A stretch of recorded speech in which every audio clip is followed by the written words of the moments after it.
Bonjour et bienvenue dans Quelques minutes pour soi. Je suis Laetitia, énergéticienne spécialisée dans la ménopause. Aujourd'hui, j'avais envie de parler de quelque chose que beaucoup de femmes traversent en silence, la nuit. Et plus précisément, ces nuits qui ne ressemblent plus à rien.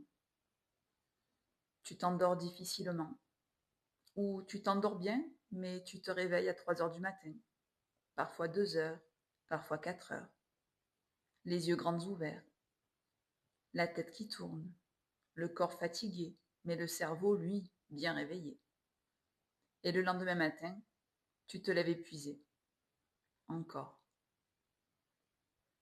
Si c'est ce que tu vis en ce moment, cet épisode est pour toi. Installe-toi, juste quelques minutes, juste pour toi.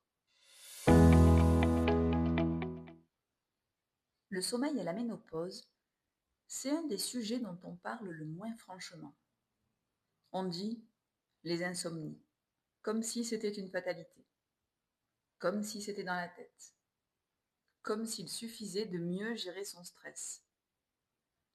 Mais ce qui se passe, c'est biologique.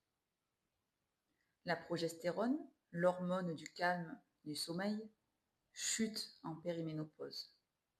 C'est elle qui permettait cet endormissement doux, ce sommeil profond et réparateur. Quand elle baisse, le système nerveux n'a plus ce soutien. Il reste en alerte, il scrute, il veille. Et puis, il y a les bouffées de chaleur nocturnes. Ces montées de chaleur qui réveillent brutalement. Ce drap qu'on repousse, cette fenêtre qu'on ouvre, ce corps en sueur à 3 heures du matin. Et le cortisol, l'hormone du stress, qui en périménopause tend en montée, précisément dans ces heures creuses de la nuit. Ce n'est pas de l'anxiété, ce n'est pas une faiblesse. C'est ton corps dans une transition hormonale majeure. Je vais te parler de moi, parce que je traverse ça moi aussi, et parce que je crois qu'on a besoin d'entendre des femmes réelles, et non pas des conseils en liste numérotée.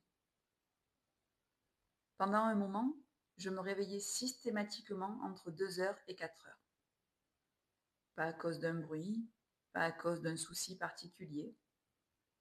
J'étais juste éveillée, avec cette sensation étrange d'être parfaitement lucide au pire moment possible.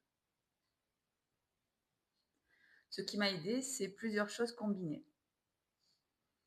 L'ashwagandha le soir, une plante adaptogène qui soutient le cortisol et aide le système nerveux à se réguler. Alors non, ce n'est pas un sédatif, c'est plutôt quelque chose qui aide le corps à ne plus être en état d'alerte permanent. Le magnésium glycinate, une forme douce, bien absorbée, qui relâche les tensions musculaires et soutient la qualité du sommeil. Et puis la mélatonine en ponctuel, pas tous les soirs, je ne voulais pas en devenir dépendante, mais juste quand le rythme était vraiment décalé, pour pouvoir recaler justement l'horloge interne. Du côté phytothérapie, la valériane et la passiflore sont deux plantes intéressantes pour les troubles du sommeil, liés à l'anxiété et aux pensées qui tournent. Ce sont des options douces, sans accoutumance, que tu peux explorer avec un naturopathe ou une herboriste qui te connaît. Et puis, il y a aussi la musculation.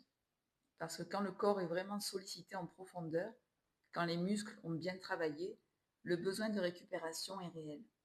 Le sommeil devient moins superficiel, plus dense, plus réparateur. Pas le soir. Le sport intense le soir peut perturber l'endormissement, mais plutôt le matin ou en début d'après-midi. Et une routine plus intentionnelle le soir. Moins d'écran, moins de stimulation, un peu de silence avant de dormir. Il ne faut pas être parfaite, mais présente pour soi. Dans mon approche énergétique, je vois la nuit autrement. Pas comme un problème à résoudre, mais plutôt comme un espace qui parle.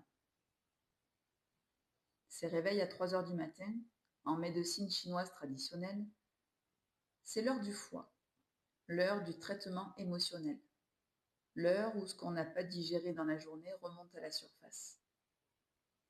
Alors je te dis pas que c'est la seule explication, mais je te dis que moi ça m'a aidé à regarder ces réveils différemment. Pas comme une agression, mais plutôt comme une information. Et puis, il y a quelque chose que je vois souvent en séance.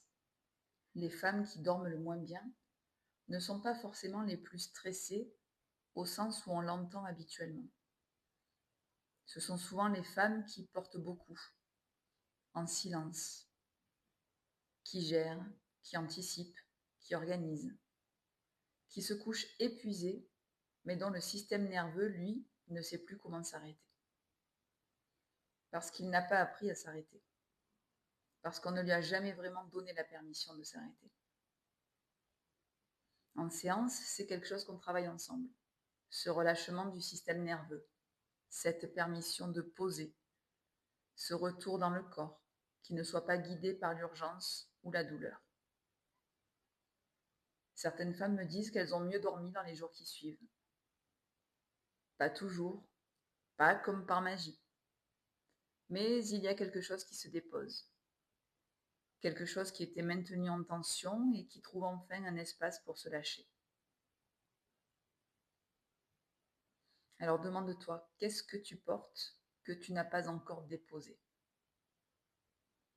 Qu'est-ce qui tourne dans ta tête à 3 heures du matin que tu mets de côté dans la journée parce qu'il y a toujours quelque chose à faire? Parfois le sommeil ne revient pas parce que quelque chose demande à être entendu, pas résolu, pas analysé, mais juste entendu. Alors ce soir, ou la prochaine fois où tu te réveilles et que le sommeil ne revient pas, plutôt que de résister, plutôt que de regarder l'heure et de calculer combien de temps il te reste à dormir, essaie quelque chose de différent. Pose une main sur ton ventre, respire doucement et demande-toi simplement, qu'est-ce qui est là en ce moment? Sans chercher à le régler, juste l'accueillir. Parce que ton corps ne fait pas n'importe quoi, même à 3 heures du matin. Surtout à 3 heures du matin. Merci d'avoir pris ces quelques minutes pour toi. Tu peux me retrouver sur Instagram, Facebook et TikTok. Je suis Laetitia Rodriguez. Et si tu sens que tu as besoin d'un espace pour aller plus loin, un espace pour déposer ce que tu portes, pour laisser le système nerveux souffler vraiment, les séances individuelles sont ouvertes. Tu retrouveras toutes les informations sur laetitia-rodriguez.fr. Allez, on se retrouve le mois prochain dans quelques minutes pour soi. Et d'ici là, prends soin de toi, à ton rythme.